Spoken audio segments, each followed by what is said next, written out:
So family audience youngsters எல்லாமே வந்து பார்க்க வேண்டிய ஒரு படம் தான். ஸோ மிஸ் பண்ணாம வந்து பார்த்துருங்க. அவங்க ஆக்டிங் சொல்லவே வேணாம், சூப்பராக பண்ணியிருக்காங்க. ஏன்னா ஆக்ஷன் மூவி, லவ் மூவிலாம் பண்ணியிருக்காங்க. இது ஒரு டிஃப்ரெண்ட்டாக ஒரு ரோல் செலக்ட் பண்ணி அவங்க சூப்பராக பர்ஃபார்ம் பண்ணியிருக்காங்க. மாலா மூவினா நல்லா லாவா இருக்கும், இப்போ நிறைய அந்த ராணஸ்லாம் இல்லை அப்படின்றாங்க. எனக்கு என்ன பர்சனல் ஆச்சுன்னா பாலா சார்னாலே எமோஷனல் தான். ஒரு டச்சிங்கான விஷயம் வச்சிருப்பாங்க, ட்விஸ்ட் கண்டிப்பாக இருக்கும். ஸோ அதே விஷயம் இருந்தது, எமோஷனலாக இருந்துச்சு, அழுதுட்டேன் நான். ஸோ நல்லா இருக்கும். வயலன்ஸ் அதிகம் ப்ரோ. அது 3 கொலையை பண்ணது தங்கச்சி கோசம்.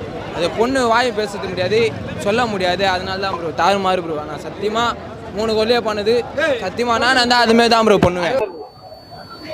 ரொம்ப ஹெவியாலாம் இல்லை, கரெக்டாக இருந்துச்சு. அவங்களுக்கு தேவைப்பட்ட தண்டனை தான். அதே தண்டனை நிஜமா வந்துச்சுன்னா கண்டிப்பாக நல்லா இருக்கும். நான் 10 ஆஃப் 10. சூப்பரான தங்கச்சி கேரக்டர், நான் செம்மையான படம். தங்கச்சி கேரக்டர் எல்லாமே நல்லா இருக்குது. அவர் பேசாமே கேரக்டர் அதெல்லாம் நல்லா இருக்குண்ணா.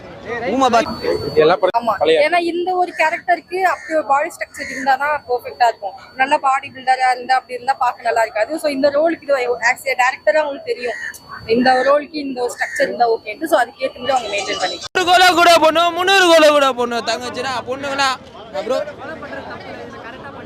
கரெக்டாக தான் ப்ரோ பண்ணாரு. ஒரு பொண்ணு குளிக்கு தேட்டி பார்த்தானா பண்ணுவாங்க யாராக இருந்தாலும்.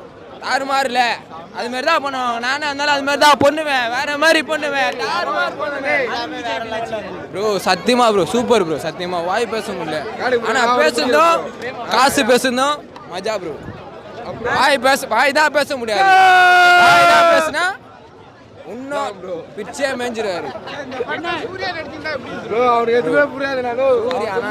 யாரா இருந்தாலும் நானே நினைச்சாலும் அப்படிதான் பண்ணுவேன்.